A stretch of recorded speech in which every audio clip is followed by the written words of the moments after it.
Saham Bank Mandiri atau BMRI ini ngalami penurunan yang cukup dalam selama beberapa bulan terakhir. Sama kayak saham BBRI yang udah kita bahas di video sebelumnya.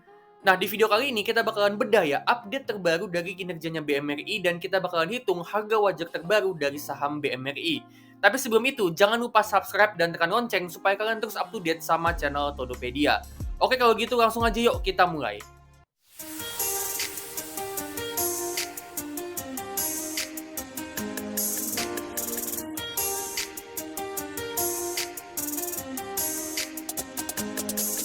Oke, pertama kita lihat kinerja terbaru BMRI di kuartal pertama tahun 2024. Laba bersihnya BMRI ini ternyata cuma tumbuh 1,1% year on year alias nyaris nggak tumbuh. Nah, kalau kita coba bedah ya dari sisi top line-nya, untuk pendapatan bunga bersihnya ini tumbuhnya 5% year on year. Terus untuk pendapatan non bunga ini turun minus 1,5% year on year. Dan itu ngebuat operating income-nya tumbuhnya cuma 3,3% year on year. Jadi dari sini sebenarnya udah ada tanda-tanda perlambatan pertumbuhan. Terus operating income-nya dikurangin sama operating expense yang tumbuhnya 6% year on year dan jadilah pre-provision operating profit atau PPOP-nya yang tumbuhnya cuma 1,2% year on year. Jadi untuk BMRI ini agak beda ya sama BBRI yang udah kita bahas di video sebelumnya. Kalau BBRI itu kan pertumbuhan pendapatannya bagus banget tapi dihambat sama beban provision atau pencadangannya yang naik signifikan. Kalau untuk BMRI ini memang pertumbuhan dari pendapatannya yang memang udah melambat. Dan untuk beban provision atau pencadangannya ini untuk BMRI malah justru turun 2% year on year. Nah, kalau kita bedah lebih mendalam untuk pendapatan bunga bersih dan pendapatan non-bunganya, pertama untuk pendapatan bunga bersihnya ini tumbuhnya 5,1% year on year.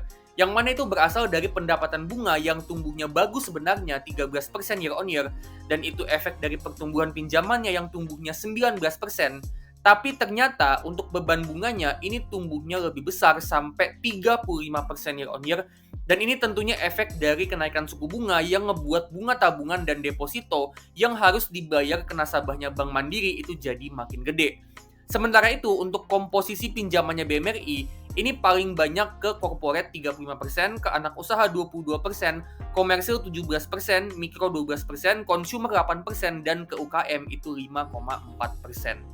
Sementara itu untuk pendapatan non-bunganya, kalau kita bedah ya sumber pendapatannya, ini terdiri dari recurring income sama non-recurring income. Untuk recurring income ini tumbuhnya 10% year on year dan nominalnya yang paling gede, tapi non-recurring income-nya ini turun 22%. Dibantu juga sama pendapatan non-bunga dari anak usaha yang tumbuh 12%, tapi kalau ditotalin semuanya, pendapatan non-bunganya ini masih turun 1,5% year on year. Nah, untuk recurring income itu tumbuh 10%, paling besar kontribusinya itu datang dari e-channel yang tumbuh 26% dan nominalnya juga yang paling gede. Jadi e-channelnya Bank Mandiri salah satunya di dalamnya ada Livin by Mandiri, terus ada Mandiri e-money, Link Aja, sama Livin Usaha. Ini jadi salah satu kontributor yang cukup signifikan untuk pendapatan non-bunganya BMRI. Sedangkan untuk non-recurring income ini bisa turun 22%, itu penyebab utamanya adalah karena pendapatan cash recovery-nya yang turun drastis 44% year on year. Dan karena nominalnya gede, efeknya juga cukup signifikan.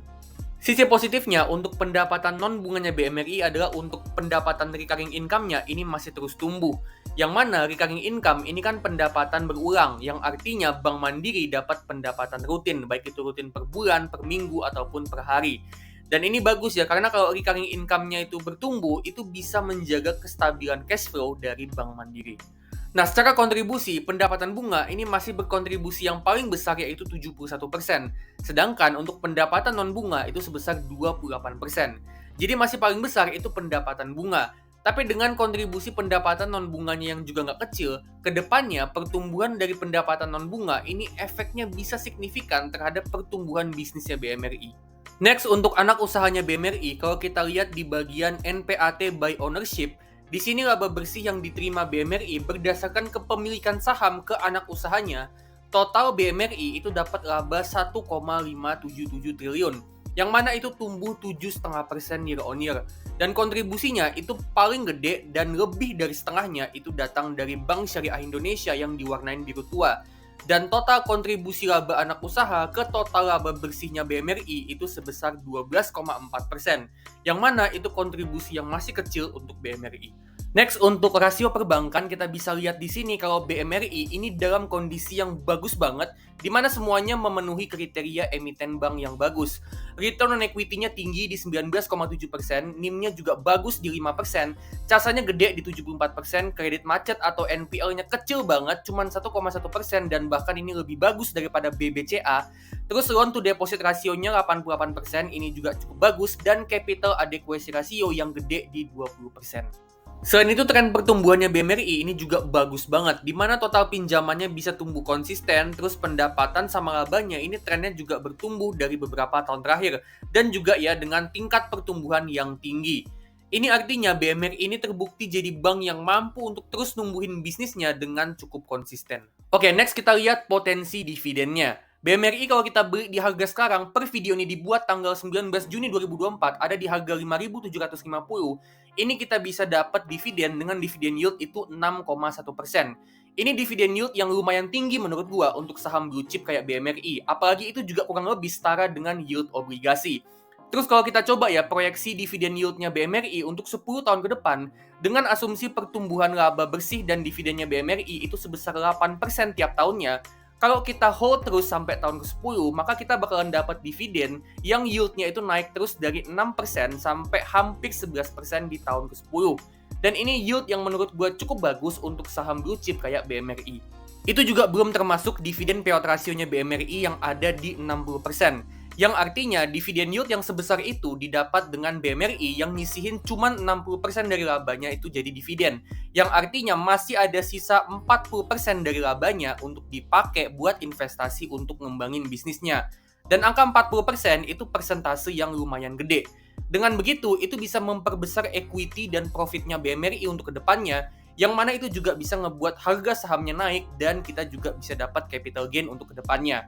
Jadi selain dividennya yang lumayan bagus, menurut gua potensi capital gain dari BMRI ini juga masih bagus banget. Secara overall, BMRI ini pertumbuhan pendapatan sama labanya melambat, di mana pendapatan bunganya tumbuhnya cuma 5% year on year, pendapatan non bunganya turun 1% year on year, dan net profitnya cuma tumbuh 1% year on year alias nyaris stagnan.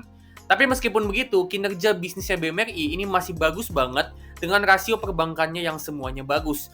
Terus untuk kontribusi anak usahanya ini masih kecil ya, cuma 12% dari total laba bersihnya BMRI, dan BMRI ini dividen yield-nya lumayan tinggi di 6%. Nah, sekarang kita bakalan hitung harga wajar dari saham BMRI dengan metode discounted dividend model. Di video sebelumnya kita udah dapat harga wajarnya saham BMRI itu ada di 8.600. Tapi itu dengan asumsi pertumbuhan yang tinggi. Sekarang kita bakalan coba ya hitung lagi dengan asumsi pertumbuhan laba yang lebih konservatif. Nah, apa itu discounted dividend model? Penjelasan detailnya ada di video yang ini. Linknya gue taruh di kanan atas. Step pertama, kita tentuin asumsi pertumbuhan labanya BMRI untuk kedepannya. Dari beberapa tahun terakhir, laba bersihnya BMRI ini pertumbuhannya bagus banget dengan rata-rata 17% pertumbuhannya per tahunnya. Tapi karena pertumbuhannya melambat tahun ini dan kita nggak tahu pasti pertumbuhan kedepannya berapa persen per tahun, so kita mau pakai asumsi yang lebih konservatif. Jadi katakanlah dengan asumsi yang lebih konservatif, kita asumsiin pertumbuhan kedepannya itu ada di 7% per tahun. Next, kita tentuin asumsi valuasi price to earning-nya BMRI di tahun ke-10 nanti ketika kita mau jual sahamnya. Nah, BMRI ini punya rata-rata price to earning dari 10 tahun terakhir itu ada di 13 kali. Jadi kita asumsiin aja per 13 kali untuk BMRI di tahun ke-10 nanti waktu kita nanti mau jual sahamnya. Terus untuk asumsi dividen payout ratio untuk kedepannya, kita asumsi dividen payout rasionya itu sebesar 60% untuk BMRI, yang mana itu adalah dividen payout rasionya BMRI dari beberapa tahun belakangan. Terakhir untuk return investasi, kita mau return investasi 15% per tahun dari saham BMRI supaya kita bisa ngalahin return dari IHSG. Nah, dengan asumsi yang lebih konservatif, dengan pertumbuhan 7% per tahun per 13 kali di tahun ke-10, dividen payout ratio 60% untuk kedepannya, dan return investasi 15% per tahun, ternyata kita dapat ya harga wajarnya BMRI itu ada di 6.500. Jadi di harga sekarang di 5.750 ini masih under value dan ada margin of safety itu sekitaran 11,6%. Overall menurut gua saham BMRI di harga 5.750 ini bisa kasih potensi return investasi yang gede dan cukup menarik untuk dibeli untuk tujuan investasi jangka panjang. Karena meskipun ya tadi kita udah bahas kalau pertumbuhannya melambat di tahun 2024, Tapi menurut gua ini cuman sementara dan BMRI ini punya potensi pertumbuhan jangka panjang yang bagus banget. Oke, jadi sekian dulu ya untuk saham BMRI. Kalau menurut pendapat kalian gimana nih? Saham BMRI di harga sekarang ini udah menarik atau belum sih? Atau sebaiknya beli aja saham bank lain kayak BBCA atau BBRI? Nah, kalau kalian punya opini lain, silahkan kalian share di kolom komentar. Kalau kalian suka sama video ini, pastiin kalian klik like, bagiin juga video ini ke teman-teman kalian, dan kalian juga bisa kasih super thanks untuk ngebantu channel ini supaya terus tumbuh. Disclaimer ya, ini bukan perintah atau ajakan untuk jual beli, dan ini juga bukan rekomendasi, jadi keputusan 100% ada di tangan kalian masing-masing. Oke, kalau gitu gue pamit dulu dan sampai ketemu di video selanjutnya.